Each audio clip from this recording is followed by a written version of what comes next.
Next, we're going to hear from Margaret Randall, author of several books: Letters That Breathe Fire, Letters from the Edge, and More Letters from the Edge, Outrider Conversations, Luck from 2023, Artists in My Life, Risking a Somersault in the Air, Conversations with Nicaraguan Writers, and My Life in 100 Objects. And the question for Margaret comes from Alice Rothschild. And the question is, how does your experience of political repression compare to what is happening in the US today? Thank you, Alice. Your question is one I've asked myself in recent times. I, as you know, suffered political repression here in the US beginning in the mid 1980s when I returned from 23 years in Latin America and the government ordered me deported because of the content of some of my books. But that wasn't the first time. I was forced underground and eventually had to flee Mexico due to my participation in the student movement of 1968.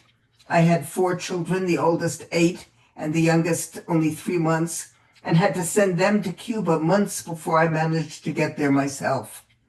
So by the time of my deportation case, I was very familiar with repression. This second struggle was much more prolonged, though, and what was at stake was deportation from the land where I was born. At the time, I remember thinking that Reagan was the worst US president in my lifetime. My lawyers and I saw a very real possibility that I would lose the case and be forced to leave the country. I was fortunate to have tremendous support from many quarters, and after almost 5 years of struggle, we won. As bad as Reagan was, his right-wing administration can't compare with what we face today. Governmental checks and balances still existed back then. We still had separation of powers and a functioning judicial system. Today we have fascism, and Trump is deporting hundreds of thousands, maybe many, to prisons in such places as El Salvador, Uganda, and Rwanda. So that's my answer, but if I haven't used all my time, I'd like a couple of seconds more to respond to John's question from the previous discussion: how do we become better writers?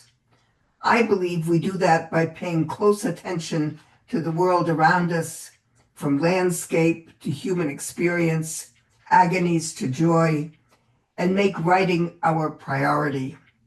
Alertness, imagination, consistency, and discipline. Thank you very much.